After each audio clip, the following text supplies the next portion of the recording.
New York has done what no other jurisdiction that I'm aware of has done, which is actively create a license category that welcomes legacy cannabis producers into the legal system. And it's revolutionary. I'm just so excited about it. This is, where I plan on spending the bulk of my energy in the next couple of years, is making sure that the promise of the New York regulations is reflected on the ground. This is the Cannabis Enigma, cutting through the smoke to have informed, serious conversations for regular people.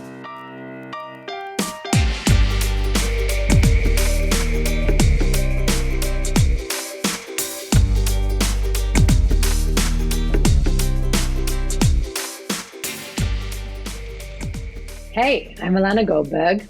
And I'm Dr. Cody Peterson. All right, we got a cool interview for you all today, right, Cody? A very cool interview, one that I insisted you let me join. Yes, you did. I think this is probably the highest or second highest level of fangirling I've been at since starting this podcast. Mara Gordon is like the close, I think maybe I was a little bit more fangirling about interviewing Mara, but Steve was a close second there. Yeah, I know Mara was really early when you entered this space too. And, you've had the experience to meet a lot of cannabis professionals. This to me is my first cannabis celebrity. He's right. so much Why more don't you than go that. ahead and introduce him? Yeah, Steve DeAngelo, folks, is who we're talking about. I mean, he's more than a celebrity. He's an advocate, and he's a legacy stakeholder. He's so much more than, I guess, a celebrity in cannabis. He's done so much, going back all the way into the 1970s and 80s, where he was even engaging with the presidency or the president's staff around cannabis policy. And then unfortunately had a couple missteps, which you'll hear in the episode, that unfortunately he says regrets. And so you'll hear about that. Yeah, he's got some good stories. He's got great stories. And he's also now shifting his focus to New York. Yeah. I expected that we'd be talking primarily about California in this conversation. And I was surprised and really refreshingly so to hear Steve's take on the regulation that's recently been passed in New York and that we're going to start seeing the impact of it over the next year or two. The main kind of takeaway for me was that he really loves the program, is very supportive of this legislation that's been written. And he got me excited about New York. Yeah, it sounds like New York's really taking a more encompassing approach to accommodating legacy stakeholdership in this market, recognizing that if you look to the state of California, we've got a bit of a mismatch between the market and the demands and the consumer. So we've got a huge, booming, profitable illicit market or gray market or black market or legacy market. You can come up with any name you want. People who are functioning outside of the law without a license. And then those who are struggling to deal with huge tax burdens and a lot of red tape. And it sounds like New York is going to do it a little bit differently. But if you want to hear more about that, you're going to have to listen to the full episode. Yeah, definitely. So let's go straight to it. And as always, remember to stick around after the episode for our regulation segment with Americans for Safe Access. Steve DeAngelo, everyone.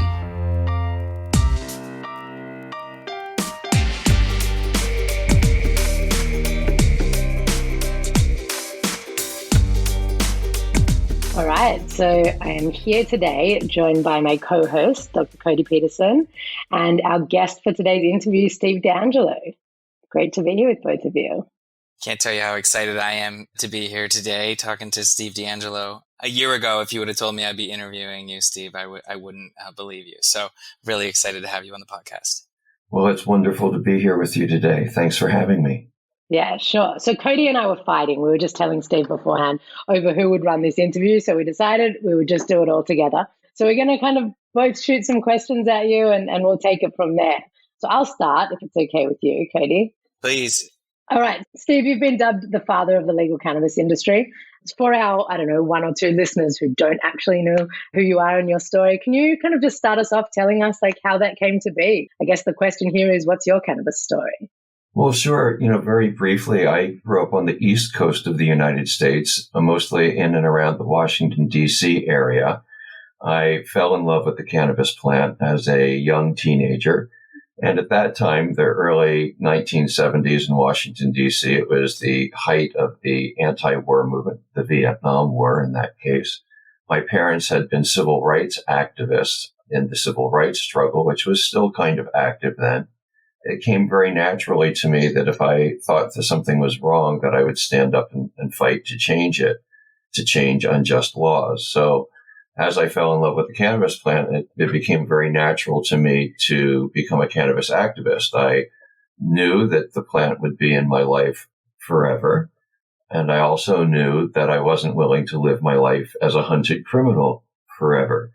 So it was sort of a prerequisite to my own personal happiness, a job that I had to get done. I never expected that it would take that long. The first 25 years of that activist career were spent in Washington, D.C., doing everything from, the most basic kind of street activism, making up pamphlets, getting petitions signed, talking to people on street corners, running demonstrations, doing smoke-ins in front of the White House and other places. The culmination of that 25 years of work in Washington, D.C. was the passage of Initiative 59, which happened in 1998. It was Washington, D.C.'s medical cannabis initiative. And the city has a voter initiative process whereby voters can vote on laws. But ultimately, power in the city rests with the U.S. Congress, who can veto any of the laws that are passed by the citizens. And that's what happened in this case. The citizens of the District of Columbia passed a medical cannabis law with 69% of the vote. And the Congress of the United States stepped in and refused to allow that law to be implemented. Wow. After 25 years of work. This 25 years of work, and not just 25 years of work, but a whole lifetime of being taught as an American citizen that my right to vote was sacred, that my ancestors had fought and died to preserve this vote, that we led the world in democracy because we had the right to vote. So to see my own federal government step in and steal, because there's no other word for it, steal an election that had been a valid election like that was probably the most profoundly disillusioning experience of my entire lifetime. And that led me to come to California, where a voter initiative similar to the one in Washington, D.C. had passed 2 years previously in 1996. And unlike in Washington, D.C., the state of California was allowing the law to be implemented. And so we were beginning to see the very, very first beginnings of a legal cannabis industry in California.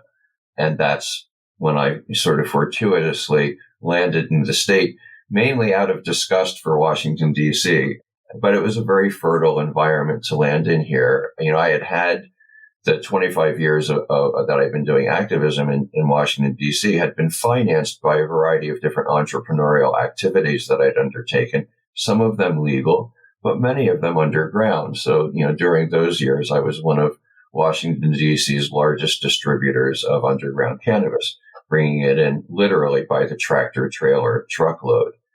I had some business experience when I landed in California, and I put that business experience to work in the new legal cannabis industry, creating a number of iconic companies. The first was Harborside, which was really the first gold standard cannabis retail experience. The second was Steep Hill Laboratory, which was the first cannabis analytics laboratory, so we could make sure that the cannabis that we tested wasn't contaminated, that it was safe, that we knew what was in it, that we knew what the cannabinoid profile was. And then the ArtView Group, which was the first investment company in the cannabis space. And collectively, those three companies really transformed the business landscape for cannabis and proved that this new legal industry was viable and was going to grow. Yeah, wow, totally pillars in the industry, all three. Are you still involved in all three of them now, Steve? I'm not involved in any of them now. I'm happy to say that as of today, I am not involved with any cannabis operating companies, which gives me an ability to help and advise many other cannabis companies. I'm at the point in my life where more time has gone by than there is in front of me. And so it's really important to me to pass on what I've learned, the lessons that I've learned to the next generations who are going to be leading this movement into the future. And so that's really the space that I hope to be, is standing beside and standing behind and advising the new young cannabis leaders of the future. I love that. And that's exactly the reason we wanted to have you on this podcast, because as this industry has evolved, right, going back to 1998 when you passed that law in DC, so much has changed in the cannabis industry. In fact, nearly everything, right? And we're on the precipice of legalization in the US, I hope. That's me not being disillusioned yet, perhaps, Steve. But, and on the cusp of legalization in Mexico and other parts in North America, really, if you look at Canada, who's already legalized. So I know that's really a baby of yours. It sounds like one of the things you're working on now. Could you maybe tell us more about what the state of cannabis in Mexico is and what you envision for that country and this herb? First of all, don't be disillusioned. When I take a look at the progress that's been made, it's mind blowing to me. There were times when I didn't know whether I was going to die being the last cannabis activist in the world. In the 1980s, it was very grim. It was very lonely. So yes, cannabis will be legalized in the United States of America. It will be legalized everywhere around the world. That is going to happen. It's just a matter of time. And now there's a global movement that's strong enough to push that change through, and we will not stop until we're successful everywhere. The situation in Mexico is great. Cannabis is actually legal in Mexico. In Mexico, the Supreme Court has the power, once it has ruled 3 times that a particular law is unconstitutional in individual cases, to order the legislative branch to pass a law which is constitutional. That happened in Mexico 3 years ago. And cannabis has been essentially legal since then.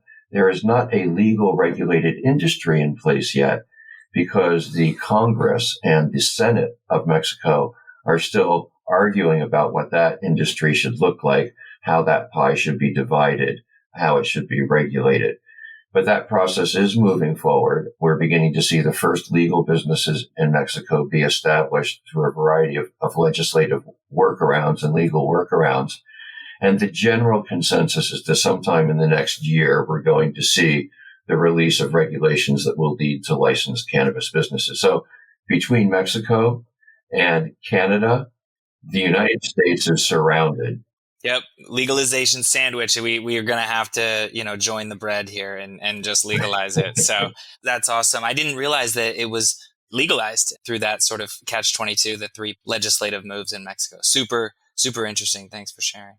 It is. And, I've always been really committed to a legal cannabis market, and I still am. But I have to tell you that one of the really most wonderful things in my life right now is being able to visit places and participate in places where the old laws like Mexico and really in New York now are gone, right? Cannabis is legal. But the new laws aren't in place yet. There aren't a bunch of regulations. There aren't a bunch of licensing requirements. And you have this very fertile environment where there's basically no enforcement of cannabis laws. And anybody who loves the plant can put something together, a consumption lounge, a delivery service, a brand, like anything, and basically get away with it for a couple of years. That's just a wonderful thing where the natural creativity and exuberance and joy and energy of the cannabis community has just flowed into that opportunity. And I see it in Mexico City where there's just these really vibrant experiences, brands, characters who are involved in the industry. Same thing in New York right now. New York is kind of like, for me, the front lines of the cannabis freedom movement anywhere in the world because they've passed this amazing, very progressive law that's going to allow for licensing of a massive number of small cannabis businesses. Very different structure of the industry than we've seen anywhere else. As we are moving to that, New York City, which had one of the most intense enforcements of cannabis laws anywhere, it's like I can walk down the street now in New York. Any place that it's legal to smoke a cigarette, it's legal to smoke weed. So I'm sitting on a bench on a street corner, rolling up a fat joint with an ounce of weed in my lap, and New York City cops are walking by and tipping their hats to me. Have a nice day, sir. I'll come back an hour when I'm off duty. It's It's I think just that's one. like almost where we're at here in Israel. That like the laws have not been passed yet, but Israelis are kind of a little bit like, yeah, it's close enough. We almost passed the law, but the industry hasn't started developing. So apart from the fact that in the main cities, it's like every third shop is a head shop that's just waiting to flip into a dispensary. But there's definitely that. I mean, at least in Tel Aviv, there's definitely that same kind of smell in the air, literally and figuratively. Smell of freedom. Yeah, we've been waiting a long time for this day. So, cannabis people, we're not waiting a second longer than we have to claim our freedom. That's it. Roll it up on a park bench. In our work, we are focused mainly on North America, but we have a few different language sites. We're looking at really what's going on in the global space as well. And it seems sometimes like every time a new country or state opens, starting off with a medical cannabis program and then moving towards full legalization, sometimes it feels like everyone's like reinventing the wheel themselves and everyone's, making similar mistakes at the beginning rather than learning from each other. It kind of, connects with what you were saying before about passing your knowledge on to the next generation. My feeling is always like, we got to sit down, we've got to put our heads together, we've got to look at what Canada did right and wrong all the way through, learn the lessons, kind of compile it. And I'm really interested to hear from you, like, which jurisdictions do you think are doing it best these days and what can we all be learning from them? I'm a big fan of New York these days, and I'll just mention a few features of the law there that are really revolutionary. First and most striking, 50%, one half of the entire industry, all of the licenses, are reserved for social equity licensees. These are individuals who have been a part of communities or have in their own lives been disproportionately impacted by the war on cannabis, which in the United States has been focused on communities of color. And so it's really a more than once in a lifetime, once in a nation's lifetime historic opportunity to correct some of the historic injustices related to systemic racism in the United States. And if it's done properly, it will result in a very large number of people of color ending up owning businesses that they would never have had an opportunity to own otherwise. It's truly revolutionary. The law also spreads the opportunity much more broadly. So I'll give you one example. There's a license category, a micro license category, that allows cultivators to grow up to 5,000 square feet of cannabis themselves and directly retail it to their consumer base, which mirrors the way that most small growers in the city and state of New York currently operate. They have 5 or 10 lights. They grow enough weed to supply a customer base of 50 or 100 or 125 people. They sell directly to their customers, very high quality, craft grown, often organic cannabis. It spreads the opportunity very widely. It gives consumers a great value for their dollar. And it's just a way better, to my way of thinking, a way better experience. It's more consistent with the lessons that this plant teaches us than going into a dispensary that's run by some corporate conglomerate that's funded by public market money that came from the Canadian markets and has flowed through the hands of 16 investment bankers. And those are the guys who are determining what weed is grown, how it's grown, what packaging it's put in, how the workers are being treated. Is that what we want? Is that what we want? Do we want to recreate the same old corporate model that we've been struggling against our whole lives? I don't think so. We haven't fought for 50 years to see our neighborhood dealer put out of business by big corporations. We fought for 50 years to get the boot off the neck of our neighborhood dealer. So I love this feature of the New York law because it's a win for consumers. It's a win for small growers. It's a win for the state because it spreads economic opportunity more broadly. You'll have thousands of people whose other alternatives, if they weren't exercising one of these license categories, would be to work in somebody's cannabis factory or to stay in the underground market. But here, New York has done what no other jurisdiction that I'm aware of has done, which is actively create a license category that welcomes legacy cannabis producers into the legal system. And it's revolutionary. I'm just so excited about it. This is, where I plan on spending the bulk of my energy in the next couple of years, is making sure that the promise of the New York regulations is reflected on the ground. Steve, you have me excited about this. I'm jazzed for New York right now, and I think that is so progressive. I think it's so smart of them to look at the market as it stands today and say, how can we actually, rather than displace all of these folks and move the money into the hands of few, how can we move current legacy producers, sellers, whatever, into the licit market and create a living for them and a tax revenue for the state? It makes complete sense to help bring them online in the legal market rather than shun them to the black market. So smart. Right. If we've learned one thing in California, it's this. If you attempt to bring corporate cannabis in on top of a well-developed legacy cannabis marketplace, legacy will just continue to stay and keep on doing what we've been doing for 50 years and outcompete corporate cannabis just like we've done in California. The legacy market in California is 4 times the size of the legal market. Fortunately, in New York, the regulators have realized that the old strategy of trying to put the legacy market out of business to replace us with corporate interest will not work.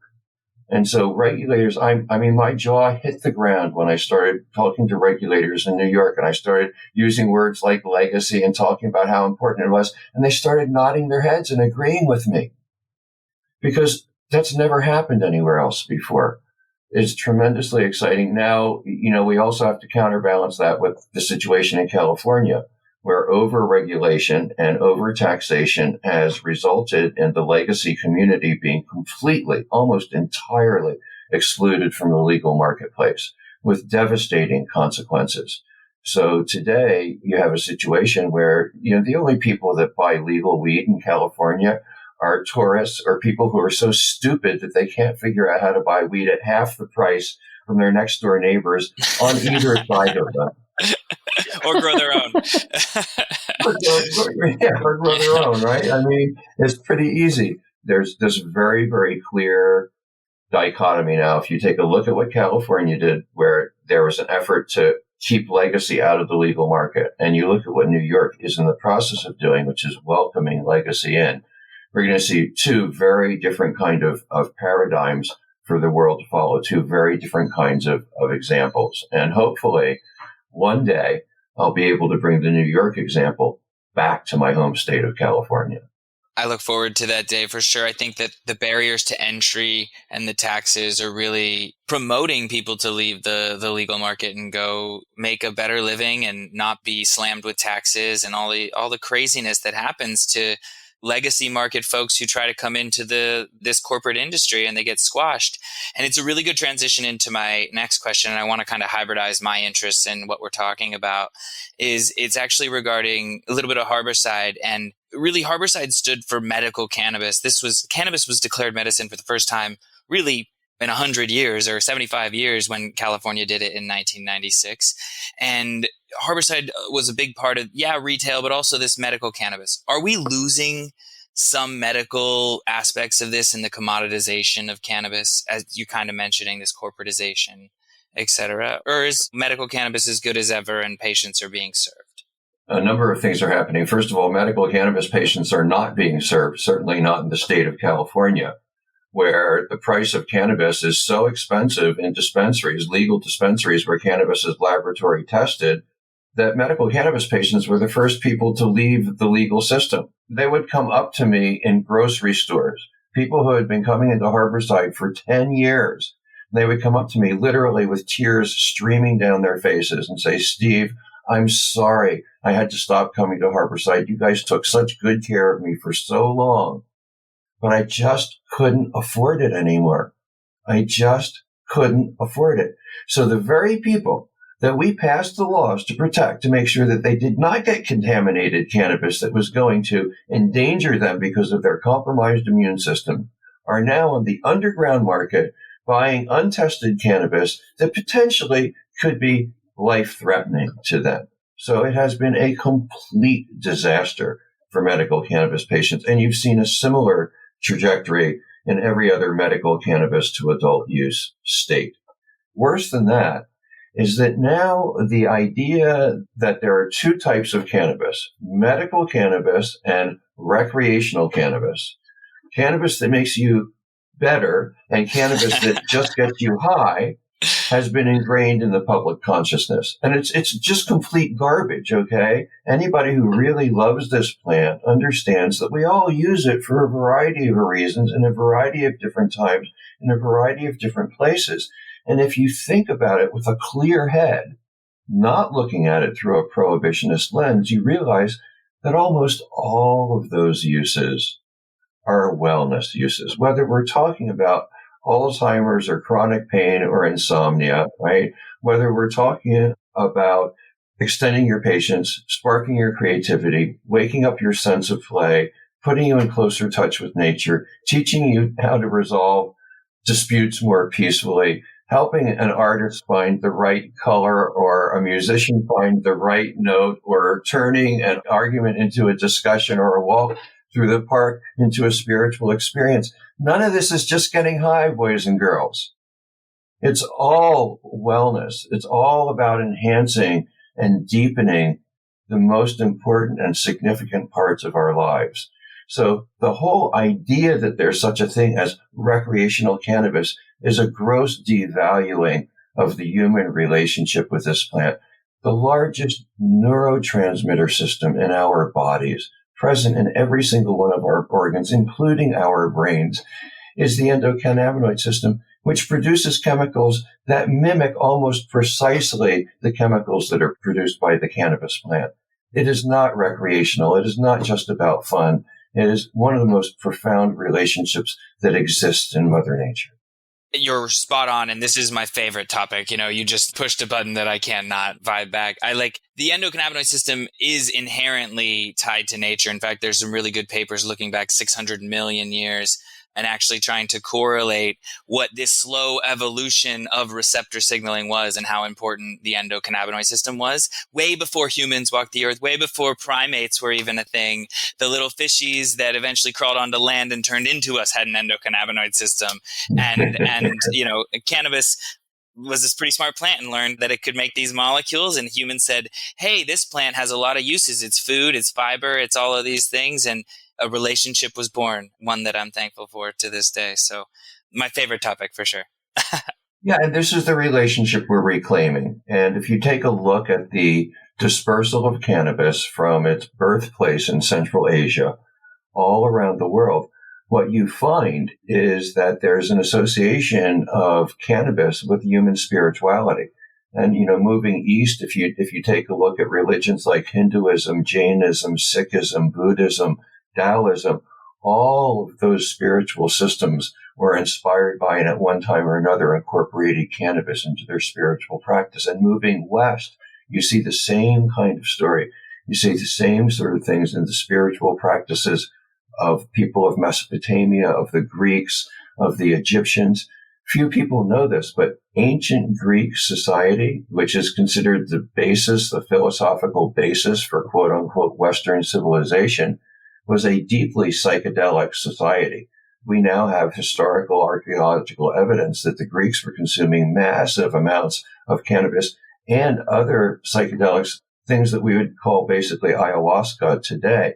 The wine that they were drinking at the wine festivals, right? It was wine only because that's the word that they were using. What it actually was, in most cases, an infused botanical infusion. Frequently had cannabis in it, frequently had other botanical visionary plants in it. So the whole basis of Western civilization came from a society that was consuming psychedelics massively.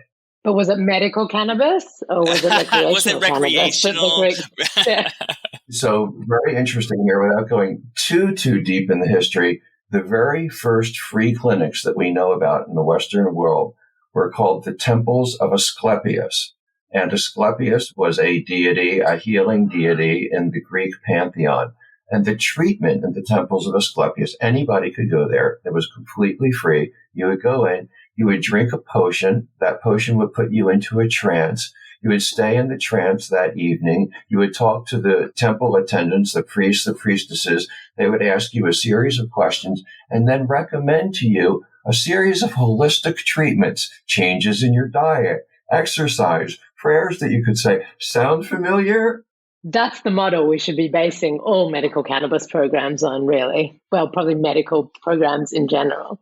And the medical symbol that you see all around the world with the wings and the serpents, that was derived from the rod of Asclepius. That is where that symbol comes from. Oh, wow. So tying it back all the way to medical cannabis. That's in your logo, right, Cody? It is in my brand logo. That's true. It's Acadius. Well, now you know.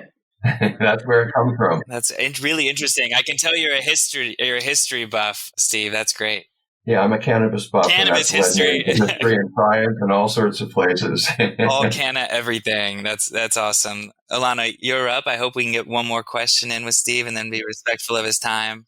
Definitely. I guess I want to kind of circle back to your story, Steve, and ask you, in all of these years as an activist, looking back, is there anything you would have done differently? Oh, there's thousands of things that I would have done differently with the benefit of hindsight. Yeah, I mean, absolutely. I'll give you one example. This goes back to the late 1970s. Jimmy Carter is president of the United States. With the cannabis freedom movement has quite a good relationship with Jimmy Carter. In 1978, he comes out publicly in favor of national decriminalization. Mm-hmm. But he also allows the government of Mexico to start spraying a pesticide on weed down in Mexico. And some of that pesticide contaminated weed makes its way into the United States. And we are really, really angry at Carter about that because it feels like a betrayal to us. And I'm a young street activist. I put up all these posters, these really angry posters with rifles and stuff on them. And they're like all over the city. Well, there was a guy that was working in the Carter administration and the freedom movement, like I said, had a fairly friendly relationship. And there was a top-ranking aide in the White House who came to a party that was hosted by NORML, the largest reform organization. And he went upstairs, and those were the cocaine days. So he went upstairs to the cocaine room at the party where somebody saw him snorting cocaine. And this was a guy named Bourne. And so there's a big scandal. One of the people who was in the room, who was a cannabis activist, alerted the news media that this guy had come to the party and had snorted cocaine. And as a result, the guy had to resign, and there was this big scandal, and the movement's relationship with the Carter administration was completely destroyed. Now, back in those days, I supported that because I was like, they're poisoning our people. They're putting this pesticide on the street. It's absolutely urgent. You have to do everything that you can to stop it. Now, looking backwards from a different perspective, I think that we could have had a positive relationship with the Carter administration for the remaining 2 years that they were in power in the federal government. And those 2 years ended up being a really critical time for our movement because in 1980, Ronald Reagan was elected. And he pushed back all of the progress that we had made in the 1970s. So I asked myself, how much stronger would we have been during those 2 years if we had not been arguing amongst ourselves? Would we have been strong enough to resist the Reagan juggernaut that rolled over us, that basically destroyed our lives until we passed Prop 215 in 1996? Could have been a very, very significant error that we made there. It's crazy how at the time you thought it was the right move and you were sticking it to the man and that was it. But hindsight and wisdom shines through in the end, I think. And you're right. I mean, Carter was the only president who was really starting to roll back, and Minnesota actually decriminalized in the 1970s under Jimmy Carter's permission to do so that he gave, which is pretty cool. A lot of people don't recognize that either. So. Yeah, exactly. Look, the mark of a successful movement is that you can look backwards and you can identify your mistakes and that you can learn from them. Because if we hadn't, we wouldn't still be here. Yeah, that's it. Super important. Well, Steve, thank you so much for joining us on the Cannabis Enigma podcast today. We really appreciate your time and, even more so your contribution to this industry that we know and love and all, really appreciate being involved in and watching and doing our little part in helping it bloom. So thank you so much. Well, it's been wonderful being with you. And let me just close out with a call to action. In the past couple of days, my dear friend, CEO Michael Steinmetz of Flow Canna, one of the most progressive cannabis companies anywhere in the world, has called on all cannabis companies in the state of California to join him in withholding tax payments to the state of California until the state of California fixes the broken regulatory system in this state. So he has pledged that his company is going to take the state. It's an incredibly courageous step. And I call on every company in the state of California to support Michael Steinmetz and Flo Canna and join the tax strike today. That's awesome. And I really wish Flo Canna and everyone can get behind him, that support. We have a broken system that's not serving patients and that is serving the few and not the many. So it's time for change, Steve. And I feel like that's been your mantra for what sounds like going on 50 years in the cannabis space is this plant deserves to be treated justly because it can really help humanity. So thank you again so much for joining us on the Cannabis Enigma podcast. And thanks for listening. Thanks for having me. Be well.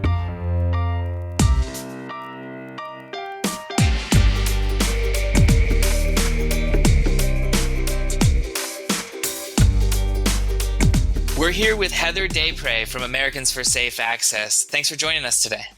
Thanks for having me here. Absolutely. And what I really want to dive in today is something that I'm learning about in school right now, and that's microbial testing. They're looking for microbes on my cannabis. I'm sure they're going to find some. Is that okay? How much is okay? And how are laboratories making sure that patients are safe from these bugs? Sometimes bugs, but really, I mean, littler bugs, microscopic bugs. Mm-hmm. Sure. Yeah. I mean, this is a plant. It's a living species. It's going to have certain bacterias on it, funguses. Like you and me. Just like you and me. People don't want to think about the little bugs on their eyelashes, but they're there. They serve a purpose. And they're there in the cannabis plants. We don't want to have things like spider mites or mold or rot or things on our medicine, but a certain amount of normal aerobic bacteria is going to be present. There's various types of microbiological regulations. The United States Pharmacopoeia has different guidelines depending on whether the product is a pharmaceutical drug, a dietary supplement, or even an over-the-counter drug. And so right. I think one of the things that we're starting to see in cannabis is really this differentiation depending on the classification of product. So certainly products that you're inhaling directly into your lungs, you want to make sure that you are not inhaling potentially harmful bacteria, molds, funguses, microbes into your lungs, because especially if you have lung issues, it's not going to be good. Your lungs are pretty important organ in your body. You really don't want to be inhaling toxic things into them. And so right now, what we've seen as far as cannabis product testing goes is we've seen a lot of states kind of default to some of these USP regulations.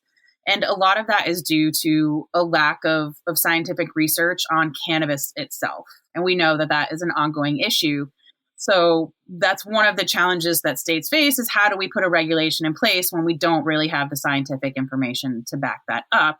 And so that's why we see this kind of default to the USP. Some states will default to the American Herbal Products, the Pharmacopoeia.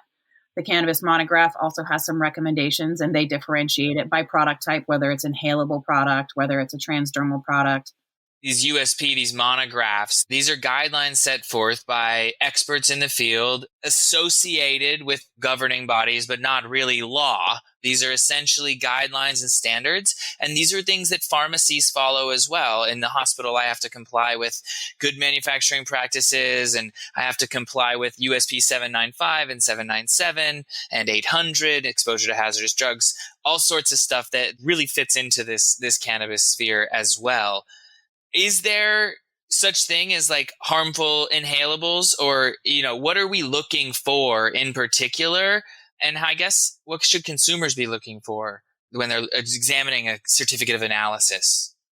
Well, so what we're looking for can oftentimes be different from state to state, but some of the basics, E. coli, and E. coli is everywhere. It's a ubiquitous bacteria, but there is the Shiga toxin producing, or STEC, E. coli is the one that most states are looking for because that is the one that leads to like the O1H157. That is the harmful version of it.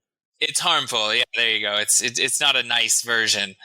Yeah, and salmonella is a big one that most states are looking for. Again, something that is going to be harmful if you're ingesting it, if you're touching it, and then you like touch your face. That is going to be, if you're ingesting it or smoking it, you don't want to smoke that. Sure. There is some people out there who think, oh, well, I'm igniting it and burning it. Shouldn't that just kill all of the bacteria? But that's not necessarily the case, because even if you're just, for example, lighting the top of your bowl, you're sucking the air through all the stuff on the bottom that's not lit. All of those microbes could be coming into your lungs that you could be inhaling. Yeah, particularly dangerous for the immunocompromised, but patients with asthma and just in general, I think most of us would agree inhaling spores from yeast or microbes we would tend to avoid, especially ones like salmonella, which for the listener is the bacteria often found on raw chicken. And yes, they're testing your weed for the bacteria normally found on raw chicken because people are gross and don't always wash their hands. Mm-hmm. When that comes along to the good manufacturing practices. Yeah, exactly. Is how your product is cultivated and maintained, how it's stored to make sure you're not adding any additional stuff onto it. Yeah, so we see some states, apart from E. coli and salmonella, which I think most states who have testing all agree on, we see things like total yeast and molds. Those are set to higher limits, and those are oftentimes product specific. So it's a tighter limit for products that you're inhaling versus products that like a topical that you're just rubbing on your skin that may not have so much of an effect on you. Right. There's already E. coli on our skin, so a little bit more from the lotion shouldn't hurt. No, just kidding, but that is the general gist. We have different levels of sterility depending on which way a medication is going to be delivered. For example, in the hospital, if we give you a medicine IV, we treat that very differently than a medicine that we're going to give you by mouth. So not to deviate too much from cannabis, but I always highlight this as how my skills as a pharmacist have really served me in cannabis, because so many of these things overlap. Even the regulatory bodies like USP are working under, for the same industry. So for those who love nerding out, I'm sure you're really bummed, but this is the end of our segment, and you're gonna have to catch us next week after the next episode of the Cannabis Enigma. And Heather, as always, I love chatting with you. Thank you.